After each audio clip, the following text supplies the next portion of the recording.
Woman killed as Russian drone strikes passenger train in Kharkiv region.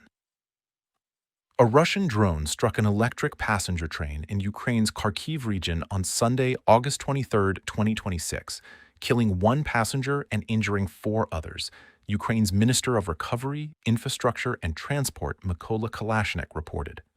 What happened? The drone hit a Lozova-Kharkiv train at Lymanivka station.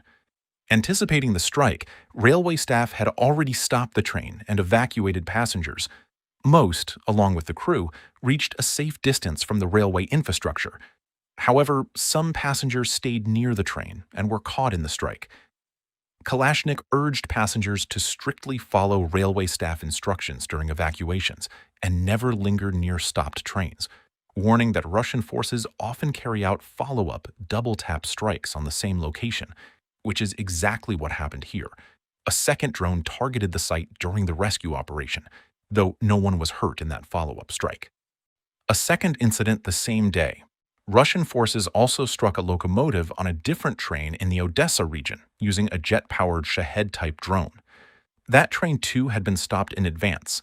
All 593 people aboard, including 15 children, were evacuated safely and later bused to Odessa. No one was injured in that attack, though the locomotive was hit twice. Scale of the railway campaign. Kalashnyk said Russian forces struck Ukraine's railway infrastructure 5 separate times that day, which fell on Ukraine's National Flag Day, and that Russia has attacked the railway network 1,534 times since the start of 2026 alone. Since Russia's full-scale invasion began in 2022, Russian strikes have damaged 249 railcars and 492 locomotives, and 52 Ukrzaliznytsia, Ukrainian railways, employees have been killed and 317 injured while on duty. Broader pattern.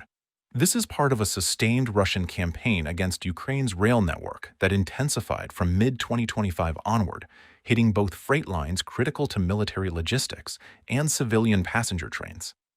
Similar strikes earlier in 2026 killed passengers and rail workers in Kharkiv and Odessa regions on multiple separate occasions. Ukraine's rail operator has responded by adding real-time drone threat monitoring and preemptive train stops to reduce casualties, a system credited with saving hundreds of lives even as attacks continue.